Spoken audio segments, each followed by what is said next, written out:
Good morning.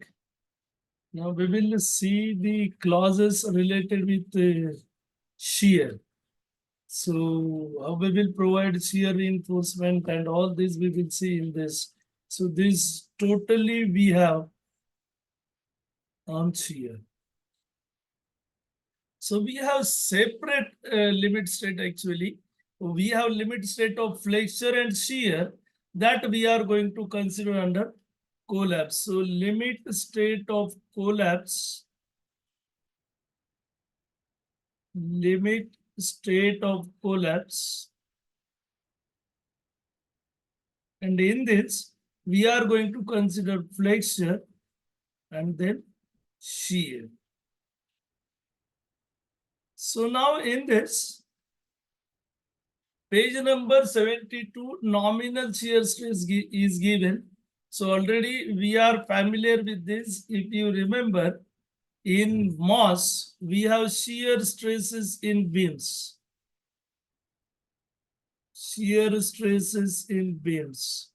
And there we are going to find this nominal shear stress. We have to find shear stress at every point is VA y bar upon IB, but nominal shear stress we have VU upon BD, that is cross-sectional area. So we use shear force due to design load, then width, and then depth. Now on the page 72, we have given design shear strength of concrete. So design shear strength of concrete in beams without shear reinforcement is given in table 19. And we have given page 73, this table is table 19.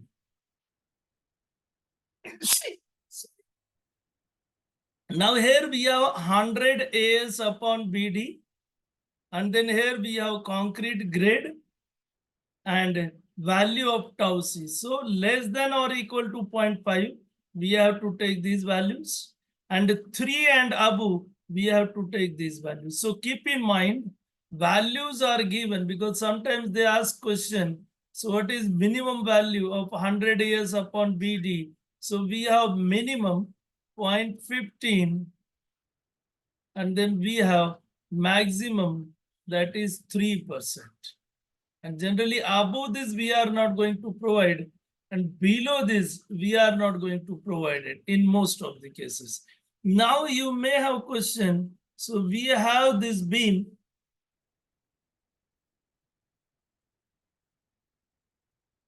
and then we are going to curtail 50% of the reinforcement. So that means if I will say we have this bar over here, 12 mm at 150 mm center to center. And then we are going to curtail this bar. And now we have these bars. That is 12 mm at 300.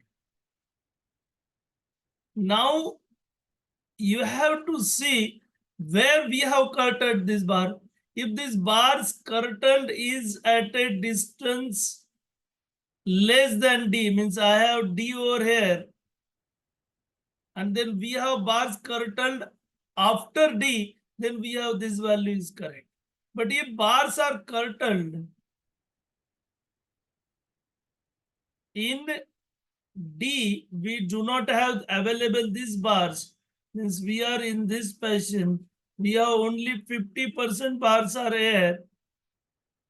And then at D, so we have this will be directly, I will say 12 mm at 300. So bars we have curtailed before this. Then in that case, if we have 12 mm 300, then we have to take value. So we have to see at a distance D, what is your value of AS. So value of AS we have to take at a distance D where we have critical section. Sometimes we are going to bend the bars. So if I will bend the bar, then you have to. So we are in this mesh, and we have bend bar 50% and we have taken only 50% inside. So if this is 50%, then you have to consider AS available as 50%. So whatever AS is available at support, in support, then we have to consider that. So likewise, we have to go like this. So here we have 12 mm at 300 and we have curtailed this. And here we have 12 mm at 150. So in support, we have only 50%. So you have to see this. Bars are bent up or curtailed 50%. Then AS we have to consider accordingly. Now we have two tables actually to find value of tau C.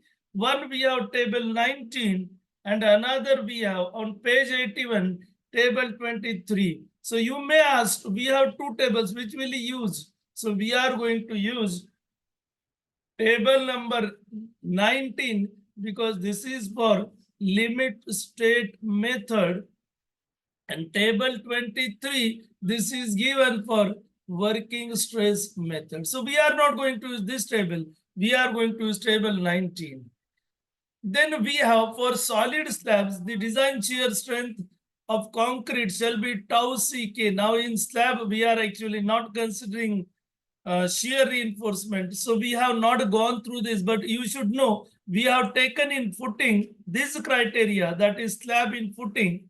So we have tau ck and k value we have depending upon the depth of slab, and that is value if 300 or more, then only we are going to consider value of 1, or that value increases as our depth of slab decreases. So that you have to keep in mind. Then we have without reinforcement, under no circumstances, even with shear reinforcement, shall the nominal shear stress in beam tau B exceeds tau C max. Means our value of tau B should be always less than or equal to tau C max, which is given in table 20, page number 73. So for different grade of concrete, these values of tau C max are given. Now for solid slabs, now they have clearly mentioned it is for slabs, the nominal shear stress shall not exceed half the appropriate. Means in case of slab, this value should be less than or equal to tau C max by 2. That this is only in slabs. And this value we have, that is in beams and other no circumstances, even with shear reinforcement, shall the nominal shear stress in beams that is less than or equal to tau C max. This table for maximum shear stress is given on page number 73, which is table 20. Now on page 72, we have minimum shear reinforcement when tau B is less than tau C, given in table 19, then minimum shear reinforcement shall be provided. So it will be very clear. If tau B is less than tau C, then we are going to provide minimum. And when tau B is greater than tau C, then only we have to design shear reinforcement. We should be very clear with this one. So when we have to design and when we have to provide minimum. Now, this clause for minimum shear reinforcement is 26.5.1.6 given on page number 47. And we have minimum shear reinforcement we have to provide in this way. AS with total cross-sectional area of stirrup legs effective in shear. So if we have shear main reinforcement in this fashion, then we have shear reinforcement. You have to keep in mind these will be above the main reinforcement. And now if I will draw this, that is cross section of beam, then we are being in this fashion. So we are like this. So you have to keep in mind while when it was asked to draw the diagram of shear reinforcement, you have to show these two. One will show your start and another will show your end. So these two are most important. These are top bars and these are bottom bars. bottom bars. So you should be in position to draw this, and these are two legged. If you have provided, if you are in this mesh, and if you will provide toys, means I have started from this point, then we have one full turn, so it should be touch your main reinforcement, and again you have second line, then it becomes four legged.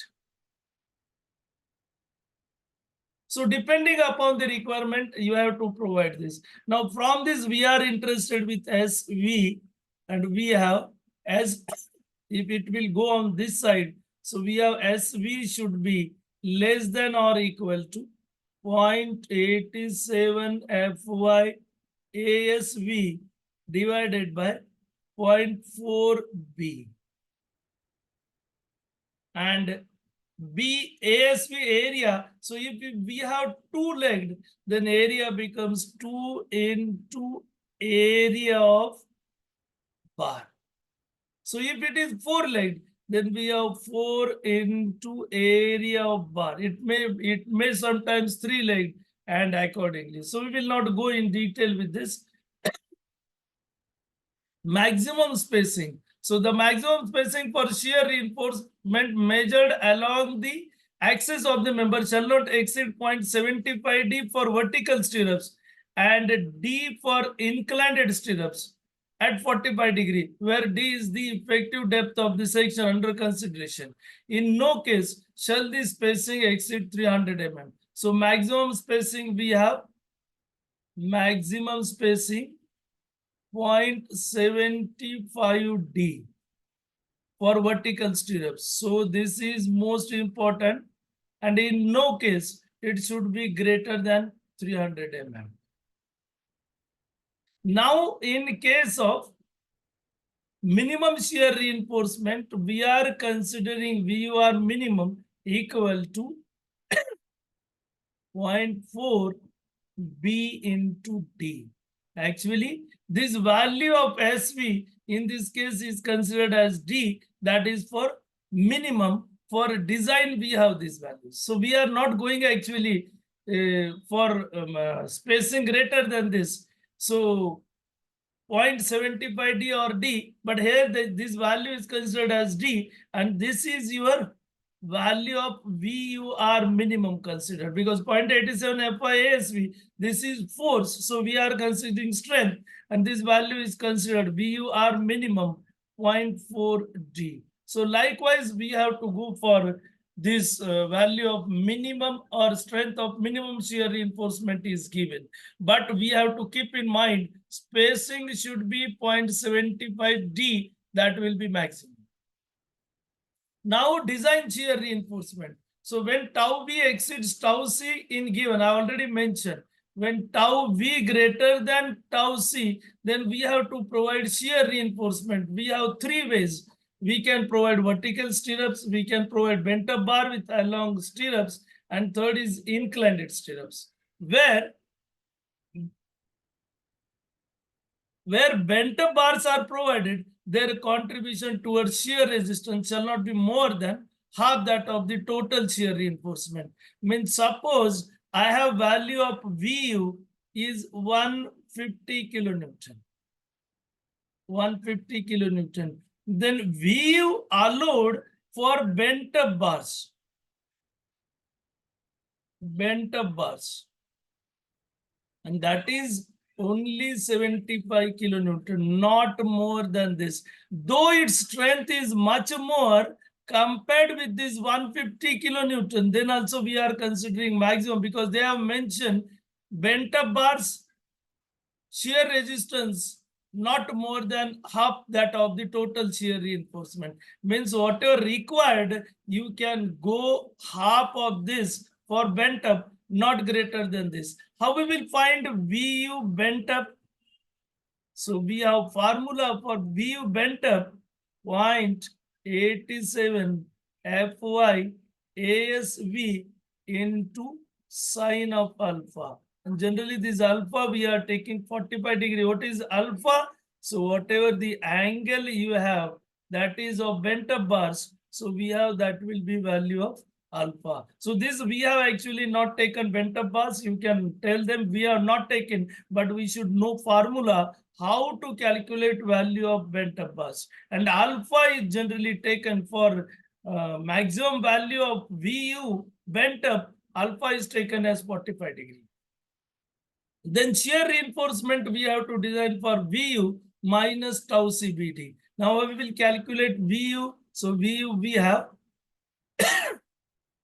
VU for shear, I can say we have VU minus tau CBD minus, if you have taken that is VU bent up, then you have VU by 2 or VU bent up,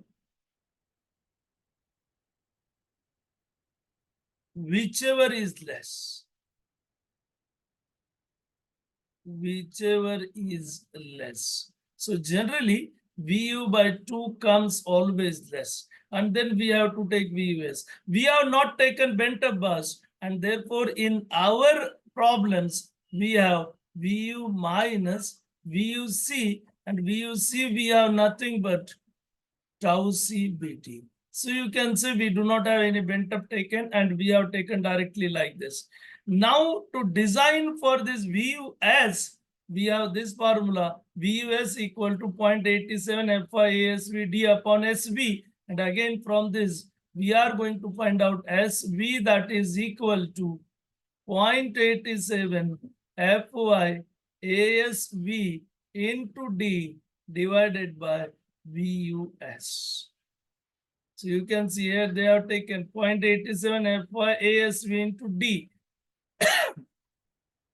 So likewise, we have to find this value, that is for your design shear reinforcement. So SV equal to 0.87 FIASVD upon VUS. Now for inclined stirrups or a series of bars bent up at different cross section, we have VUS equal to 0.87 FYASVD upon SV, and that is sin alpha plus cos alpha. But we are not going to design any bent inclined stirrups. So inclined stirrups we are not going to use, and therefore we are not going to consider this value. So likewise, we have to go, that is for design of shear reinforcement, whatever classes we have given, that is in IS code. So now we will stop here only. Remaining part we will see in the next lecture. Thank you.